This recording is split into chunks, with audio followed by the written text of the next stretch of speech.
शिवोऽहं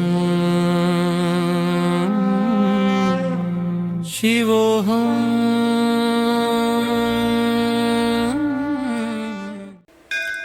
హరహర మహాదేవ శంభో శంకర.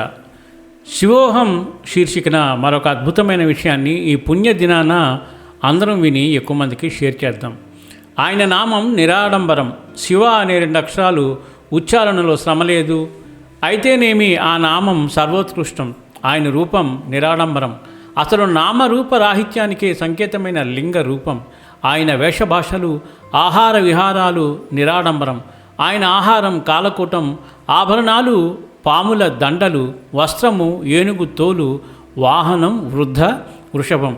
మారేడు దళాలు ఆయనకు ప్రియమైన పూజా ద్రవ్యాలు. భక్తుడు గడుసుదేరి, స్వామి నేను మానస పూజ తప్ప భౌతికంగా ఏమి చేయలేను, మానసికంగా నీకు నేను ఉత్తుత్తి రత్నాసనం, చందనం, పుష్పం, ధూపం, దీపం, ఉత్తుత్తి పంచభక్షాలు, పాయాసాలు, తాంబూలాలు, ఛత్ర చామరాలు సమర్పిస్తున్నాను. అందుకు నేను పూజలు పునస్కారాలు చేయలేను కనుక నేను ఏది చేస్తే అది నా పూజగా భావించవయ్యా అన్నా సరే దానికేముంది, అలాగే భావన కదా ముఖ్యం అంటూ ప్రసన్నత కురిపించే భోళాశంకరుడు ఆయన. ఆయన భక్తులు నిరాడంబరులే.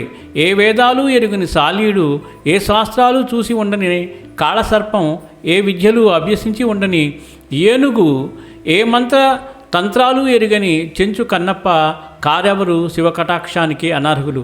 అయితే భక్తులను అనుగ్రహించి కోరిన వరాలిచ్చే విషయంలో మాత్రము శంకరుడు చూపే ఆడంబరము, ఔదార్యము సాటిలేనివి. అలకాధిపతి కుబేరుడు అష్టైశ్వర్యాలన్నీ ఈ ఆది భిక్షువు పెట్టిన భిక్షే. తను హాలాహలం గొంతులో నింపుకున్నాడు. కానీ అమరులకు అభిన్న అమృత ప్రాసన తన ఔదార్య ఫలమే. అడిగి అడగకుండానే అన్నీ ఇచ్చే ఆదిదేవుడు అనుగ్రహం పొందేందుకు అనువైన రోజు మహాశివరాత్రి మళ్ళీ వచ్చింది. ఉపవాసంతో, జాగరణతో, నిరంతరం శివనామ జపంతో, నిష్ఠగా జరిపే ప్రహార పూజలతో శాస్త్రోక్త విధి ఆచరించగల శివ దీక్షాపరులు, శివరాత్రి వ్రతతత్పరులు ఎలాగూ ధన్యులే.